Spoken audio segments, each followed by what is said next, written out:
फिर एक और प्रश्न आया है। आपने कहा है कि मेरा मन बहुत शीघ्र ही हर किसी के प्रति आदर भाव प्रकट कर देता है। इसका कई बार परिणाम ऐसा निकलता है जैसा कल्पनाओं में भी कभी नहीं सोचा। मतलब आप गलत ही बोलना चाह रहे हैं कि आप बहुत जल्दी सबका आदर कर देते हैं, सबके प्रति आपका सम्मान का भाव आता है और उसके बाद फिर कल्पनाओं में भी नहीं सोचा ऐसा कुछ घटना घटती है। व्यक्ति की परख कैसे करूं? अच्छा करने के बाद भी, अच्छा सोचने के बाद भी लोग गलत भाव रखते हैं। मैं फिर हरी इच्छा मानकर स्वीकार। आधा पन्ना पढ़ा है तो उसमें पद प्रशस्त करें। मतलब आपका भाव यही है कि आप सबके प्रति सम्मान का भाव रख लेते हैं, आदर का भाव रख लेते हैं, पर लोगों की विचारधारा विचित्र होती है। लोगों की परख कैसे हो? सबसे पहली बात, ये आपके ऊपर बहुत बड़ी कृपा है कि आपको सबके अंदर केवल गुण दिखते हैं।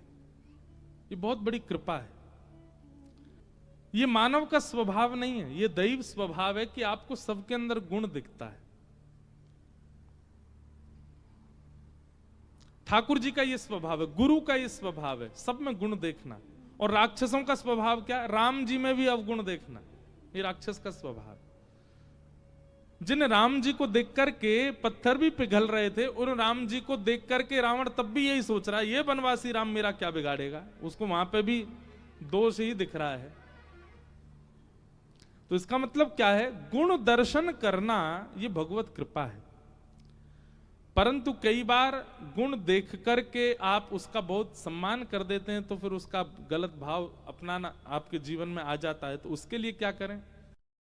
हमने अपना अनुभव किया है, वही बताएंगे। सत्संग व्यक्ति को 3 बातें सिखाता है।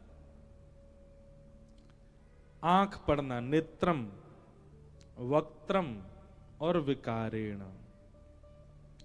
जब आप बहुत सत्संगी हो जाते हैं, खूब अच्छे से सत्संग करने लगते हैं, रोज कथा सुनने लग जाते हैं, तो आपको 3 चीजों की परख होने लग जाती है। व्यक्ति के नेत्र, व्यक्ति की वाणी और व्यक्ति की चाल ढाल, आकृति, उठता कैसे, बैठता। इन सब से आपको पता चल जाएगा कि व्यक्ति संबंध बनाने योग्य है कि नहीं।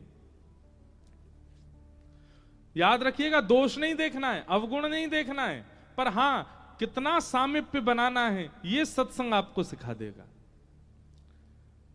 आप व्यक्ति के नेत्रों की मटकाने से ही पता कर लोगे कि ये स्थिर स्वभाव वाला है कि नहीं।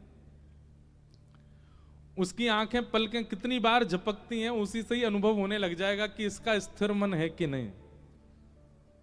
पहली बात नेत्रम, दूसरी बात वक्त्रम। बात करते समय किन शब्दों का प्रयोग करता है, उन शब्दों से पता चल जाएगा कि ये व्यक्ति उचित है कि नहीं, ये व्यक्ति संबंध बनाने योग्य है कि नहीं। अब देखो, एक बात हम सामान्य बात बताएंगे, ज्यादा क्लिष्ट नहीं। एक व्यक्ति बहुत अच्छी सेवा करते हैं अपने ठाकुर जी की, तो मुझे मिले, महाराज जी मेरे ठाकुर जी का दर्शन कर लीजिए। मैंने कहा भैया हम तो कथा में व्यस्त हैं, हम तो नहीं जा पाएंगे। तो उन्होंने कहा मैं अपने ठाकुर जी यहीं ले आऊंगा। अब ले आऊंगा शब्द, इस शब्द से यह पता चलता है कि वह व्यक्ति ठाकुर जी की सेवा में अति निपुण नहीं है। अगर अति निपुण होता, ठाकुर जी को सामान्य व्यक्ति भाव से ले आऊंगा नहीं कहेगा, क्या कहेगा? मैं अपने ठाकुर जी पधराऊंगा। अब ये एक शब्द आ जाता है तो पुष्टि मार्गीय भाव, पर सेवा में अति रहने वाला व्यक्ति फिर शब्दों से उसके से पता चल जाता है कि वो क्या कह रहा है। महाराज जी, अब कई लोग भोजन पवाते हैं, आपको रोटी डाल दूं, रोटी डाल दूं, चटनी डाल दूं, सब्जी डाल दूं। अब ये डाल दूं शब्द से क्या पता चलता है कि इन्होंने संतों को भोजन कराया ही नहीं है कभी। ये वैष्णवों को भोजन नहीं कराना जानते, इसीलिए बोल रहे हैं डाल दूं। हम कोई गैया हैं, बछड़ा हैं, कौन है डाल दूं? वैष्णव को क्या कहा जाता है? आपको सब्जी परोस दें या पधरा दें, कभी संतों की पंगत में बैठोगे तो संतों की पंगत में परोसने की भी एक नियम, वहां पे नमक नहीं कहेंगे, वहां पर राम रस, राम रस। अब बेचारा जिसने कभी संत पंगत नहीं पाई होगी, राम रस आ रहा डाल दो, राम रस होता नमक। रोटी राम, रोटी राम, रोटी राम। महाप्रसाद। अब देखो बंबई का बच्चा अगर बैठ जाए पंगत पाने और महाराज पंगत बोल रही महाप्रसाद महाप्रसाद महाप्रसाद महाप्रसाद, अब वो पहले महाप्रसाद मतलब कोई विशेष प्रसाद होगा, महाप्रसाद कहते हैं चावल को। तो शब्दों से व्यक्ति कैसा है और किस संगति में रहता है पता चल जाता है।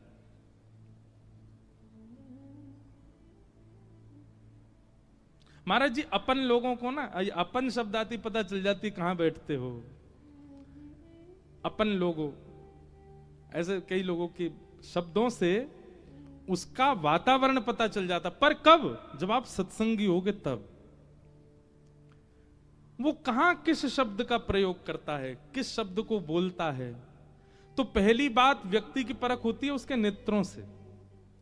स्थिर नहीं है, धीर नहीं है, गंभीर नहीं है, इसका मतलब है संबंधवर्ती व्यक्ति नहीं है। दूसरी बात, वाणी शब्द किन किन शब्दों का प्रयोग करता है उससे पता चलता है संबंधवर्ती है कि नहीं। और तीसरी बात, चलता कैसे है, उसकी चाल कैसी, बैठता कैसे। किसी स्थान पर सोफा पे कई लोग बैठते हैं, आके सीधे अपने हाथ टांगे, पांव यूं धरे, ऐसे पूरा करके बैठ जाते हैं, तो पता चल जाता है कि बहुत सत्संगी व्यक्ति नहीं है। अब आप लोग अपनी मुद्राएं मत बदलो, जैसे हो वैसे ही रहो।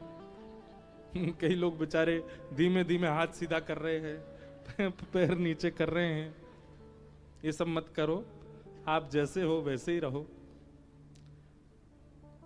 उसके कपड़े पहनने का ढंग उससे पता चल जाता है कि वो कैसे वातावरण का है। तो नेत्रम, वक्त्रम, विकारेण, इन तीन चीजों से व्यक्ति की परख होनी शुरू हो जाती है। पर कब? जब आप सत्संगी होके तब। बिना सत्संग की अभी पता चली यहां से कथा उठते ही गए और महाराज एक दूसरे की आंख देखने लगे, चप्पल नेत्र हैं तुम्हारे, महाराज जी आज बता रहे थे बहुत मटकते हैं इधर उधर।